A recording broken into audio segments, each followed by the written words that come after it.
You wanted the best.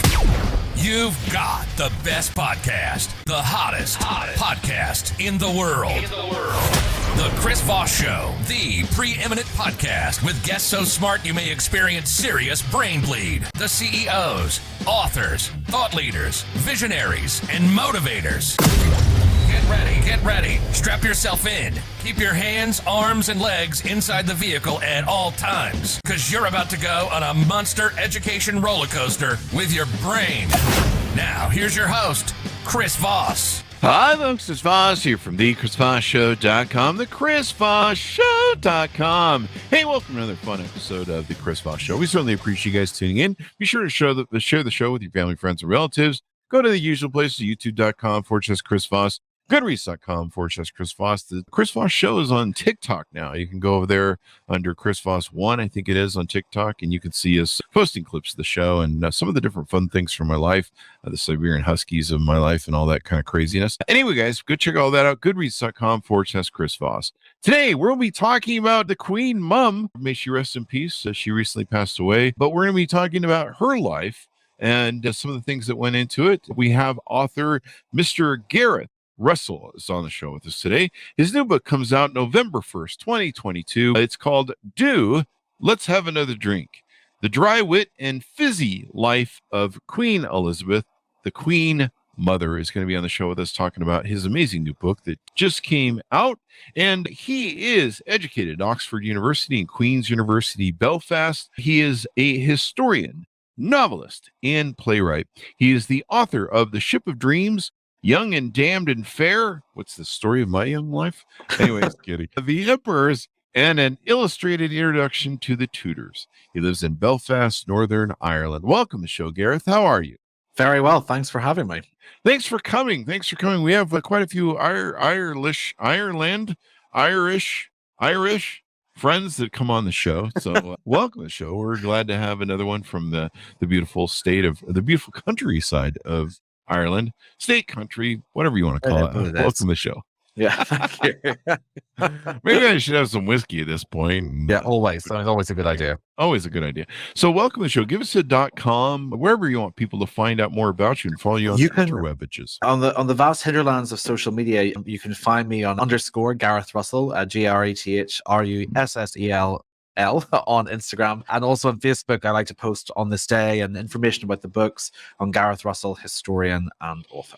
There you go. So on this book, it's titled Let's Have Another Drink. Tell us a little bit for the American audience why you chose the title of that book. So there's a very distinct, it's not even a dialect, it's technically a sociolect because it's really a sort of upper class accent. Some people are surprised that the late Queen Mother, Elizabeth II's mother, was Scottish, but she doesn't sound what we would imagine a Scottish accent to sound like. And that's because there's an accent called received pronunciation, which is the upper class accent. Think of Mary and Downton Abbey and you've got it. And they have their own special syntax. And in how they say, let's have another drink, they hit the do hard. Let's have another drink. And it's really a filler word that tries to get you to misbehave slightly and to say that you should have fun. And let's have another one. And apparently it was what the Queen Mother used to try to say to people to get them to throw off their meetings after lunch and have a nice gin and do bonny. So it was one of her catchphrases, one of her sayings, and I thought it was perfect for the book. And you recount in the book 101, one for each year of her remarkable life, amusing and astounding vignettes from across her long life. Tell us about what that means and what that entails. Yeah. So the Queen Mother was born in Scotland. She was a member of the Scottish aristocracy. She was born in 1900. She died in 2002, shortly before she celebrated her 102nd birthday. So because there were 101 birthdays, I thought, let's do 101 anecdotes. And the book is grouped together into 10 chapters, one for each decade of a really remarkable life. I start each chapter with a little introduction to what was happening in the world in Elizabeth's life, and then share anecdotes about some of her feuds, some of her fallings out, and stories that were told to me that have never been published before about her life and her sense of humor. So really, this is designed in a way that I hope the Queen Mother would like, which is that it's supposed to be that you can dip into it, enjoy an anecdote. And as I say in the book, listen, that these are stories that you can tell over a drink or a really good meal with even better company than I've done my job right. It's supposed to be somewhere between a biography, a travel guide to a world that is gone, and a series of fun stories to tell and discuss.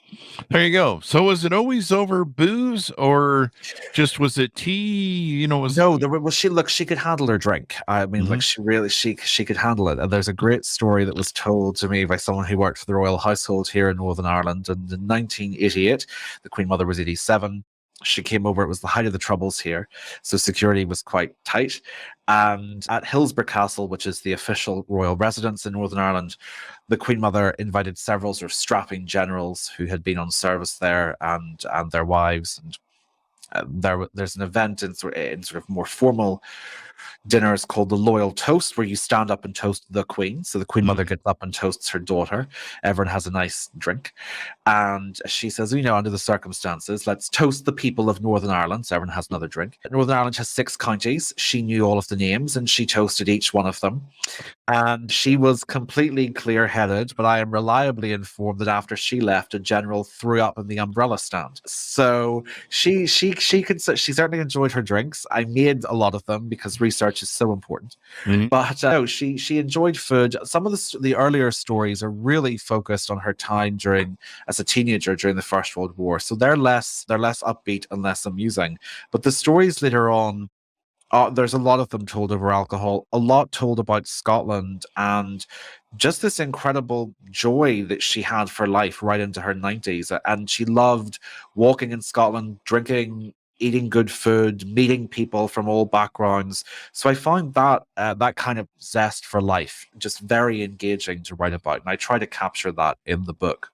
There you go. So it sounds like she had a pretty good time. I mean, if I had to live through that age, I probably would drink a lot too. Yeah, there's her younger daughter, Princess Margaret, said that people celebrated her mother, approaching her 100th birthday, and Princess Margaret said, well, actually, it's quite sad because Mummy doesn't have anyone left alive that she can discuss her childhood with or memories with. She can't say, do you remember? There was a sadness really by the end. She'd lost so many people. But I think she really, one of the things I talk about in the book is that she was 14 years old when Britain declared war in Germany in 1914. And she lived through the First World War and saw really horrific things. One of her brothers was killed. The others were either physically or mentally destroyed by it. She lost 15 friends in the trenches. And I think that it gave her this inner steel in her personality, but also a sense that you have to enjoy today because tomorrow really is not promised.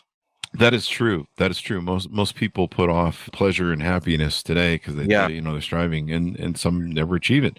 One of my friends when I was young I was still in my 20s, an older gentleman who worked for me, I think he was in his 60s or late 50s.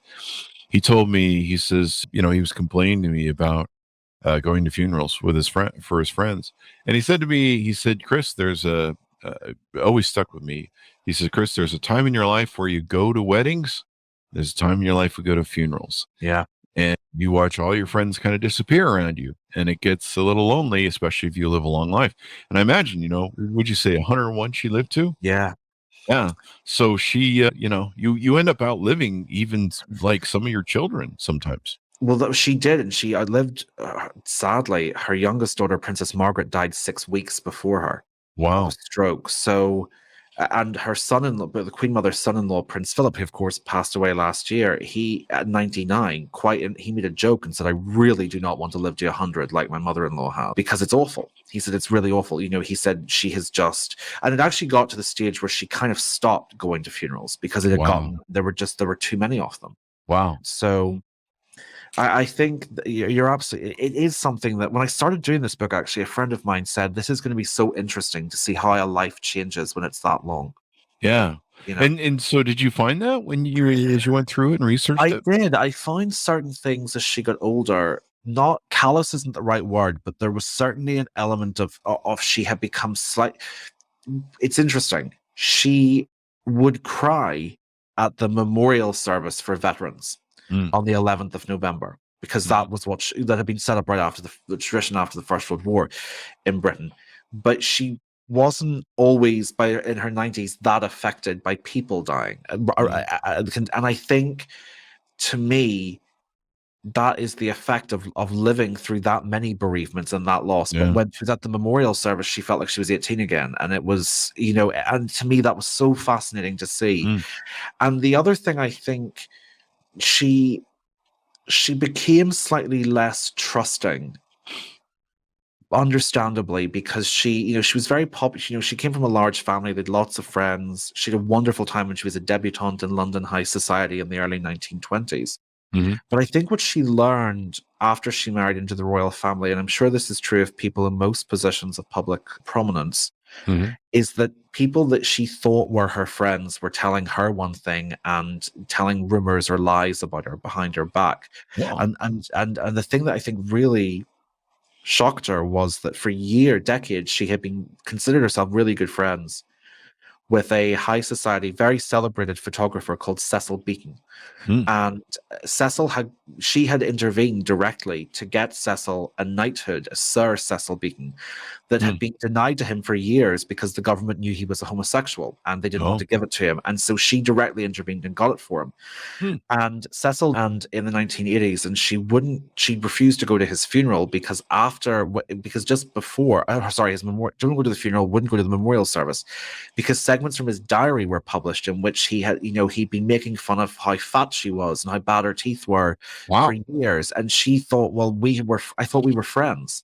Wow. And I think she realized a lot of people that if you're someone of public prominence, you can't trust a lot of people. So I think she became slightly less trusting of people around her as she got older. I can see how you become jaded by something like that. Absolutely.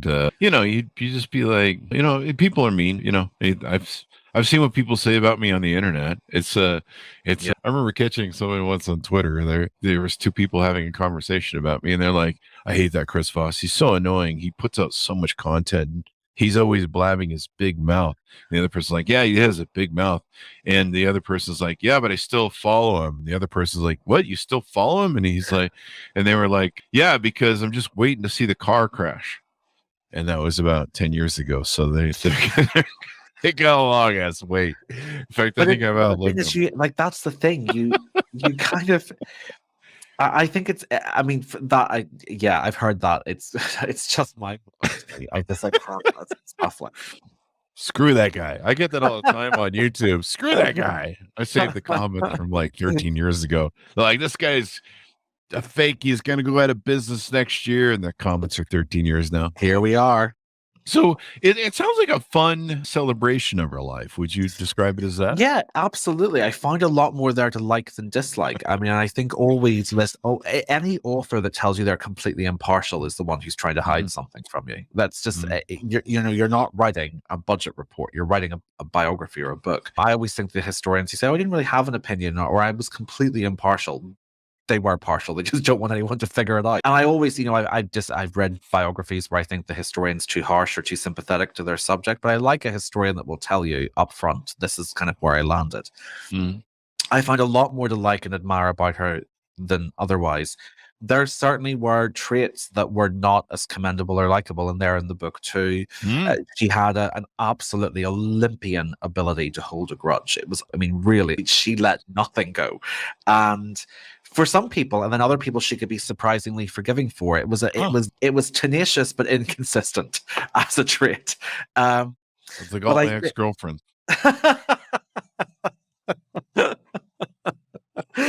Nature, though. Some of them still have a grudge against me. Some of them, exactly. I just assume that they do. Tenacious but inconsistent, right? Yeah, but also I also was aware that just with the nature of what time is and how it passes, that I was hopefully in a position where I could talk to people who knew her and preserve their memories for, before we can't do that anymore. And that people were so kind and funny. It was a different book to write because it was dealing with living people, and it was hugely entertaining. And also, I think, just as we're talking about kind of the power of memory and looking back, there is something, I take it, to me, it's an honor when people kind of take you down the garden path of their memories. But there's something really nice about seeing people light up as they tell their memories. And it was, I loved it. I really, really loved writing this book. And it made me laugh, writing it. It really did. I was so entertained. So I hope readers are too. Well, I imagine, from the title of the book, "Do Let's Have Another Drink," you would entertain around drinks and food and stuff. I Yeah. mean, that was part of her job, probably as queen, to entertain and Totally. do all that sort of thing. Yeah. Hi, folks. Chris Voss here with a little station break. Hope you're enjoying the show so far. We'll resume here in a second. I'd like to invite you to come to my coaching, speaking, and training courses website. You can also see our new podcast over there at chrisvossleadershipinstitute.com. Over there, you can find all the different stuff that we do for speaking engagements if you'd like to hire me, training courses that we offer, and coaching for leadership, management, entrepreneurism, podcasting, corporate stuff. With over 35 years of experience in business and running companies as CEO, I think I can offer a wonderful breadth of information and knowledge to you, or anyone that you want to invite me to for your company. Thanks for tuning in. We certainly appreciate you listening to the show, and be sure to check out chrisvossleadershipinstitute.com. Now back to the show. It feeds in. She was born an earl's daughter. Her father was Lord Strathmore. Her mother Cecilia was his countess.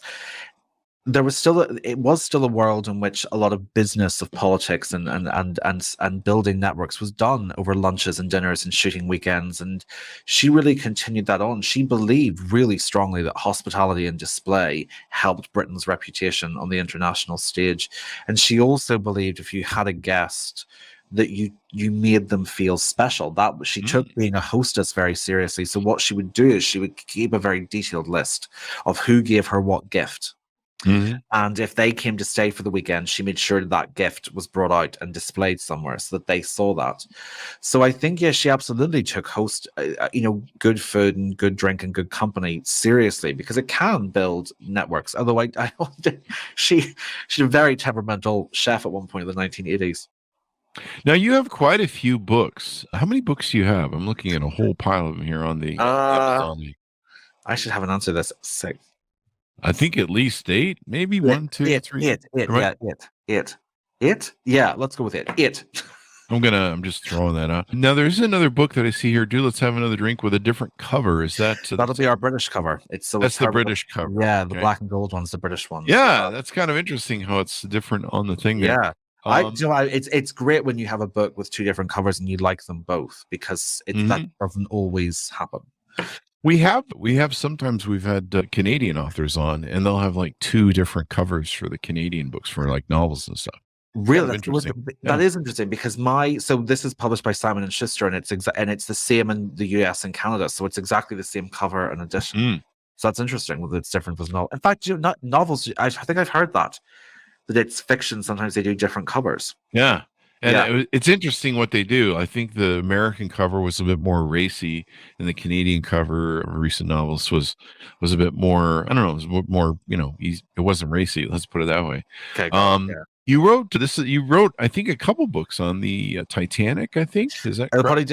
So that was even more complicated. That had a different title in Britain as well as a different cover. But it's just one. Yeah. So The Ship of Dreams I wrote on the Titanic. That was my book before that. And you've written about the English monarchy, the emperors, Europe's rulers. So you've written a lot of great history books. I figured we'd throw them in as a plug so that people can check out your work there as well. What was it about this book that kind of set it apart from some of the other books you've done on European history? I mean, I suppose the Titanic book, just where I'm talking to you now, is 2 streets over from where Thomas Andrews, who designed the Titanic, lived and left from to go on board. Wow. So when I say, the reason why I kind of prefix this slightly with that caveat is I was obviously aware writing Titanic, and Thomas Andrews is one of the 6 figures I look at in my book, The Ship of Dreams. I was aware that he still has family alive, but it's not the same as the people still as friends and sources being alive. So really what was particularly different with Do Let's Have Another Drink is you were sitting down to interview people, which I didn't obviously could do with any of the other ones. The first half of the book, because she lived such a long life, was the same, going back and looking at diaries and unpublished archives and things like that. But it really was the interview component for the second half of Do Let's Have Another Drink that was so different. This also was just a lighter, more conversational book than some of the other ones. So this is really trying to share facts in a conversational, over a drink sort of way. The others are narrative books of history. Yeah. I had two great grandmothers. One time in my life, I had a grandmother, a great grandmother, and a great great grandmother alive. Wow. And they lived to be, I think it was 100 something or close to That's that or something. unbelievable. But yeah, and yeah, it was wild. I would tell people, I have three grandparents still alive. They're like, really?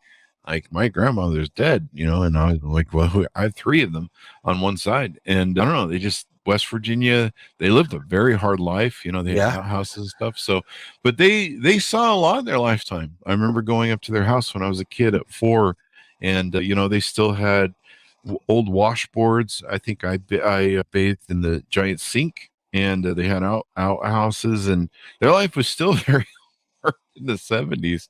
And the things they must have saw, even the recent Queen Mum who passed away, I would have loved to have sat down with her and just got she probably would have never given it to me, but just got some restrained opinions on everyone from Churchill to every, the presidents she lived through of our country. I mean, she's seen some things, man. And it would be interesting to just hear her perspective. Yeah, I suppose that was sort of with Elizabeth II. I think everyone wanted to know. Yeah. And there are rumors that you hear about people that she liked and didn't like, but it's always quite hard to credit them. And I think the thing with I think because the 20th century, this is the same with your great grandparents and great great grandparents in particular, is when you have a century that is as much of a change as the 20th century is, it's not just the factor of the longevity, it's the social factors weighing into that. If you were someone who somehow managed to live from 1600 to 1700, you will have seen major political events, but you won't have seen daily life change that significantly. If you live from 1900 to 2000, it's a completely unrecognizable world. Yeah. Totally. And I mean, we went from buggies and carts to cell phones. Yeah. And I found out when she was when the Queen Mother I was writing about, when she was 8 years old, her tutors asked her to write a little essay called A Recent Invention, Aeroplanes. And she writes about airplanes look like cigars, and they have big propellers, but they're not safe and you can't travel in them. And it's just, and then while she's writing this, her mother's friend, the Countess of Rothes, is booking a ticket to sail on the Titanic. Like, it's just, when you sort of start to think of the sheer panorama of history that Elizabeth Bowes-Lyons saw, it's absolutely extraordinary. That is awesome. That is awesome. Yeah, I like that. It looks like a cigar and it's not very safe. It was her assessment of early airplanes. I still think, what we recently do? We recently crashed a satellite because, just fuck it, 300 and some odd $1 million. We're just like, let's ram that into a rock into space because, I don't know. We'll see. We needed stuff to do, man. And yeah, it's crazy. How I think of it still. I love flight, and that moment that you take off in the plane and you feel the wind or the air catch the wings and you lift. And I always, for some reason, just think of, the Wright brothers and how far that we came in just less than a century. And, here we are throwing crap into rocks in space, just going, let's go to the Mars, We'll see what happens. Throw something, see where it lands. Yeah. You're just like, if we could bring those people back and they could just see what we're up to with with what they did. And they're just like, we were trying to just get this stupid thing to fly for 5 feet, man. You guys just throwing shit in space, rocks, just because, I don't know, you just felt like it. So it's crazy. So there you go. Anyway, it's some more you want to tease out on the book, Gareth, before we go. No, I think for people who are more interested in some of of her friendships or feuds with people like Wallace Simpson or Diana, Princess of Wales, that is all in there as well. But I hope really that this is a different kind of book that people can really enjoy and feel like they're having a conversation with. There you go. There you go. Well, definitely, I'm sure the peak of interest in the history of Britain is even more so now. People are, then now you can write about her daughter, right? Is that Yeah, the lineage? there's the sequel. There you go. You got the sequel Yeah. going, and then probably won't write about the new guy. He seems kind of ornery. Wait till he's gone. Well, yeah, I mean, he's apparently incredibly healthy. He Is he really? Yeah, he walks everywhere. And also they're just, I mean, if he has anything like the Queen Mother's family are border on immortal. So it'll be interesting to see how that works out. I mean, it's the first time. I mean, how long has it been since they've had an official king in England? 70 years. 70 years. So there you go. Yeah, 70. So 1952. Is our interpretation? I saw him doing some Henry-ish things where when he was signing, I think some sort of declaration, he was buttering about some buttering. I don't know if that's the right word. He was like telling someone, get the ink out of the way. Well, it really is. The thing is, it's there. It really should not have been there because if you spill it, it's considered like the worst omen possible. So I think there you go. Really needed to move. Is that why he was? Is that why he was like, get that away from me? I don't. The other thing was it needed to move because his son is left-handed, so it needed to be moved out of the way. But also, you have about 2 seconds before the press gets a photograph and turns it into something. There was an absolutely brilliant moment when he came to Northern Ireland, and he's done them. I mean, his charity work here in particular is probably the most extraordinary in recent times with the Prince's Trust. But he was signing the guest book, and they gave him another fountain pen. And as someone who uses them, I know what happened. You just saw him realize that the pen had been held the wrong way, and it was pulling ink. Oh, geez! But he turned around. And he said, "What date is it?" And someone behind him said, "Oh, it's the 13th, sir," or what it says. And he said, "Is it?" "Oh no, I mean, I just signed the date wrong." And then his wife, Camilla, said, "You also signed it wrong at the other 2 stops." He's like, "What?" He just sort of realizes that he's been going through making these mistakes. He got quite angry there, but it's a lot to do, I think. Absolutely. The thing is, what's interesting, I'm sure you see this as well with American politics, is sometimes only the most sensational bits are shown outside the country, whereas I think he's much more popular here than he is abroad. Absolutely. And I think that's absolutely a testament to the Prince's Trust, which is whatever you think of monarchy or Prince Charles, the charity he set up, the Prince's Trust, to help the inner cities and to help the young people of Britain, has done absolutely extraordinary work. There we go. Well, good stuff then. I think we still haven't forgiven for Diana. I think that's it's interesting. I think Diana was something who I have a great deal of admiration for. I do sometimes wonder at the tendency that people would like Camilla to walk through life with a scarlet A on her chest. It's that to me seems a bit baffling. I think I don't know if we can judge someone by the mistakes of their private life, although I completely understand. I've relatives who absolutely adored Diana and haven't forgiven him either. Really? So I don't feel so bad then. Yeah. So I mean, it was just you. Diana was such a beautiful person, but I don't know. Sometimes marriages don't work out. Yeah, but it's part of the tragedy, I think, of, well, I suppose what we've been talking about, kind of the possibilities of people, I suppose, and I think there is. I mean, I also wonder what would have happened. Things sometimes, if she lived longer, would things have not the marriage repaired itself, but would their relationship have become a bit more harmonious for the sake of their sons?